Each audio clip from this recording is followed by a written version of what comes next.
started doing some of the rigging on the mast. Here's my masthead, and I got this cap on here. I used this like phenolic sheet that I had that I built a couple other things out of, so it's like totally inert to water and whatnot, and sealed it on there with butyl tape. Not that there's not really anything else besides through these screw holes that can get any rot or anything like that, but it should be okay. And then here is my main sheet, or main sail halyard blocks. And the plans call for a double block here, but I've read a couple people adding 2 single blocks, since the throat and the peak kind of sit at different angles. So I'm hoping that'll be good. And this is kind of how the plans have it, through like a little channel in here with a stopper knot and these plastic washers. And I think that should be good. And then the jib halyard leads up through this slot and then comes out the front there.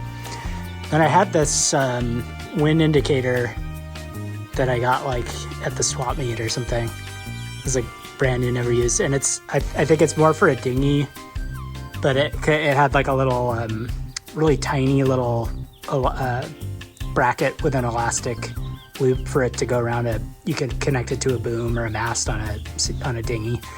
But I took it off of there, and I got some of these little plastic wire clamp kind of things, and I think this will actually be okay. We'll try it out and see how that works. And then I started to do some rigging here on the mast at the foot here, and I've kind of got these dry fit before I fully lock them down in. These are for my 2 halyard, main halyard, excuse me. I got this clutch, kind of double clutch kind of thing. So the 2 will come through here, and then I've got this double block here, so you can actually kind of pull. You can be standing and pull up on these, and then you can like cinch these down on the fly pretty easily. I'm hoping that'll be pretty good. And then I'm just using the standard cleat for the jib halyard for that. And then I've got another smaller cleat that'll go on the front side for the main downhaul. So I gotta get a little bit more hardware. I've been running back and forth to the hardware store, and I keep forgetting stuff. But I've got like pretty large, hefty screws holding these in, and then I'm also going to inject some epoxy down into the screw holes to seal them and kind of lock the screws in. And then I'm also gonna put some butyl tape underneath these and kind of wrap the screw heads as well before they get tightened down. And I'll do that as well on the inserts here. And I'll probably actually put some kind of Sikaflex or some kind of like adhesive to just lock these in before I screw them in, and once I know everything's ready to go. And then here you can see I've got the Traveler setup pretty much done. These small bowline loops that go through a through hole here, and just with the stopper knot. A block here, same on that side. Here's the lower half of the main sheet, and then the Traveler. And then the Traveler controls, I've got led up to the rear beam here through a cheek block then to some small cam cleats here. Same on this side. So you can adjust. And I've got this set up, Brad from Tiki 21 Beto has his set up like this, and he suggested this to set this up as a loop. So they connect together at the main sheet block and come through here, and then it continues as a loop, so you won't have a bunch of ends lying on the deck, and then you can kind of adjust this from easily from whatever tack you're on, whatever side of the deck you're on. So I think that's pretty clean. And then one more item of rigging.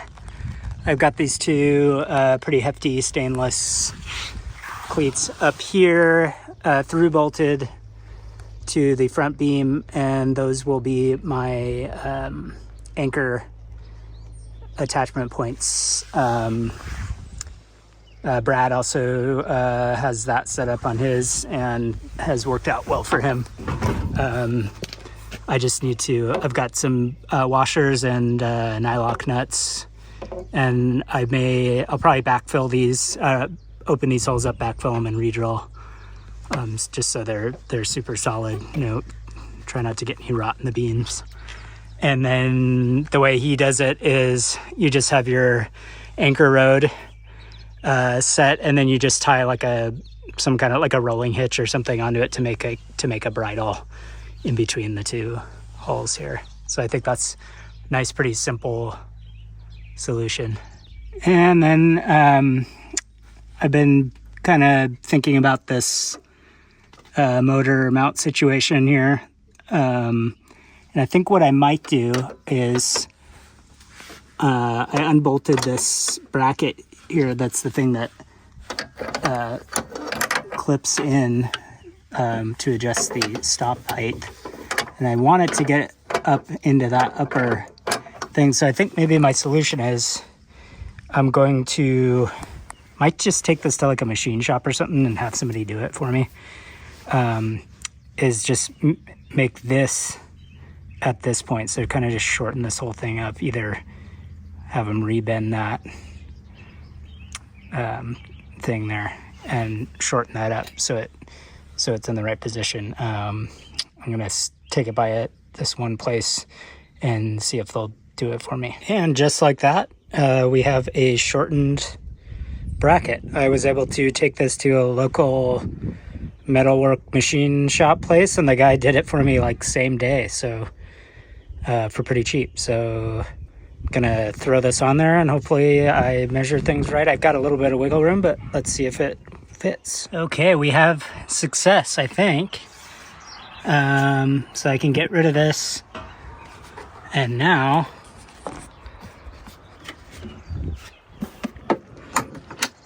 I can raise the motor and it stays up on its own.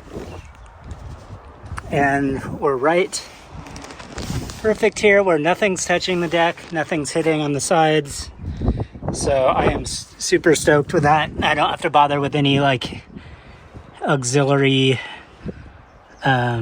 stuff or any bumpers or anything like that. So we are good to go. And now that bracket sits nicely in that top section there. So I think that was the best route to go, and it's all solid. So I think I also figured out what was going on with the tilt lock system on this particular motor. This just has to be in the forward position for you to raise the motor up. So I'll throw it down here. So it's in the down position. Come to a stop, kill the motor, and then you have to throw that instead of like a lever or something latch to release it. You just have to throw it back into forward, and then you don't have to push anything. It just allows you to raise the motor. And now I've got that bracket modified, sits perfect. I think we're good to go. And now I can finish this deck out now that I know that this is gonna be good. Okay, I got all the mast hardware all bedded on there with I injected epoxy down in the pre-drilled screw holes and then bedded the hardware with butyl tape. And most of these I kind of wrapped the heads of the screws as well, just to be sure they're all sealed off. Bedded all these blocks.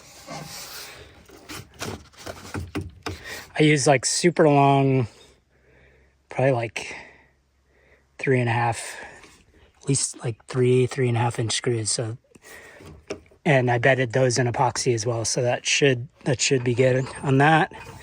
Bedded all these.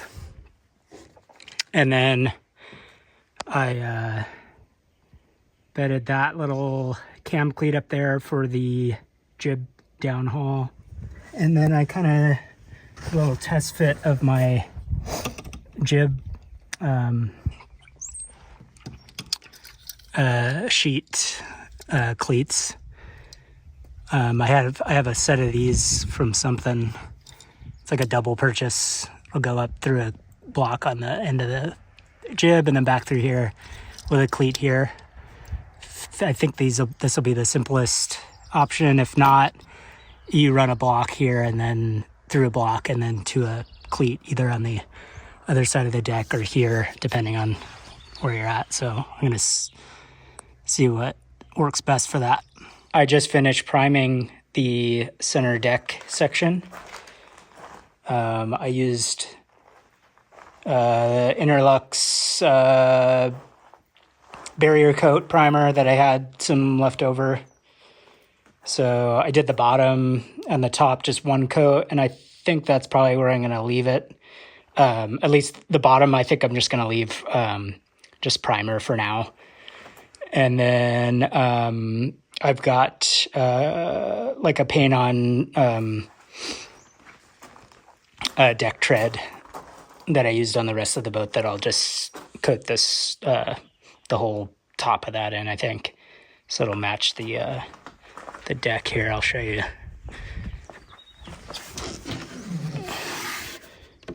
This, I think it's a total boat. I mixed 1 part cream and 1 part white, 1-to-1 on that. And this I taped this off all nice, radiused and everything. But I think for at least for this, just to save, because I do have some more topside paint, but I think for this I'm just going to paint the whole thing with the tread. Okay, so I got this coated with my deck paint. It's like a nice, lightly textured, not too aggressive grip. So I got that all done, just waiting for that to dry. Got the hatch coated as well. Let's see what else I've got going. Just threw together this bungee that'll be for the tiller, sort of a tiller lock, to keep the tiller from flopping around. And then when you're at anchor, you can kind of tighten that down.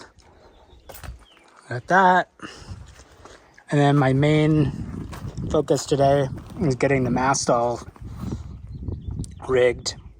I've got all my halyards connected and run, or excuse me, the shrouds. And I got all my halyards cut to length too, but I had to take them off of there to get the shrouds put on. But there's my shrouds, forestay, and then I've got the lashings kind of pre-wound on there. So I changed the oil on the outboard. Here I am changing the lower unit oil with the pump. I've done this plenty of times. And then I also changed the gearbox oil up top. This particular motor doesn't have a filter or anything. You just drain it and put in new oil. it was pretty dark and dirty. It's been sitting a while, so I'm glad I did that. And then it actually it's got a little broken piece on the throttle control, where when you turn the throttle, this little pin drops out of there, and it doesn't allow you to throttle up the motor. But I was able to source that part for super cheap, so I got one of those on order, and probably throw a new spark plug in it too. But besides that, as you can see here, the motor runs really nicely. It's peeing out water pretty nice. May have to put a little extension hose on that impeller water drain so it doesn't squirt all over the deck. I'm not sure yet. But motor seems like it's good to go very shortly.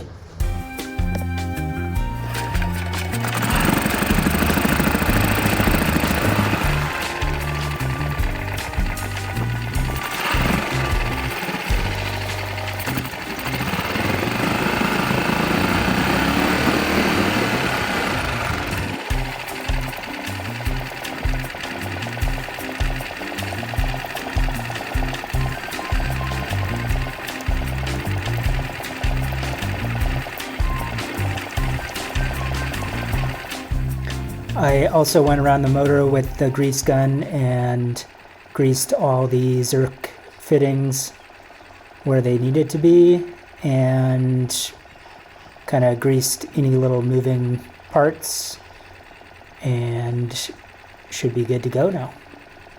I've been trying to think of a way to lock the deck down in place so it doesn't flip up. And there was a tiny bit of warp in some of those boards, so I wanted to make sure it was like locked down. The plans call for like a little piece of hardwood on a screw that rotates and locks it down, but I didn't want to drill any more holes into the beams for any place for water to get in there. So I was thinking about it, and I don't know, maybe I saw this somewhere, but I got this like foam roller thing that's like a half roller at the thrift store, and then I just cut off little slices of it and just kind of wedged them in there, so they just kind of compression fit in there, and there's always some compression on there. They're foam, they're not going to rot, they're waterproof, and they offer like a little bit of tiny bit of give.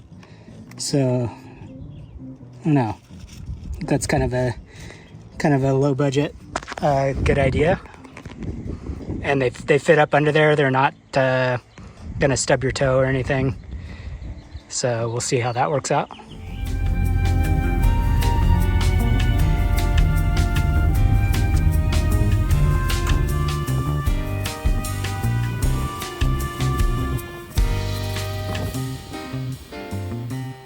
So I was going to attempt to raise the mast today because I'm really anxious about raising it, but I decided to just hold off for now till I can get another set of hands. And it was like blowing pretty hard today, some pretty heavy gusts, so I didn't want to take any chances. You can already see I kind of almost lost it. Not really, but at least I kind of got it set up there, and some lines ran, and it's kind of ready to go. But for the first time, at least I want to get an extra hand or two just to make sure I get it on there and get the shroud set to the correct length. I may need to, especially too, because it's up on the trailer, so it's even higher than it would be if you were setting it up on the beach or something. This week's video, I'm not going to get to that, unfortunately, but hopefully over this week, maybe this weekend or something, I'm hoping to get that up and get the sails raised for the first time. So thanks for watching. Thanks for subscribing. hope this is somewhat informative to some of you if you're wanting to build one of these, or if you're just a fan of the designs. And sorry, I'm kind of like filming these by the seat of my pants. I'm not showing like every little tidbit of work I'm doing. I know maybe some of you would find that interesting. I know that's kind of a lot of the videos I watch. I like to see the work being done, but sometimes I don't have the patience to get the camera going and stop and start. Once I get going on a project, I'm just like, let's get it done, and then I'll show you afterwards. So thanks for hanging in there, and hopefully this thing will be seaworthy pretty soon.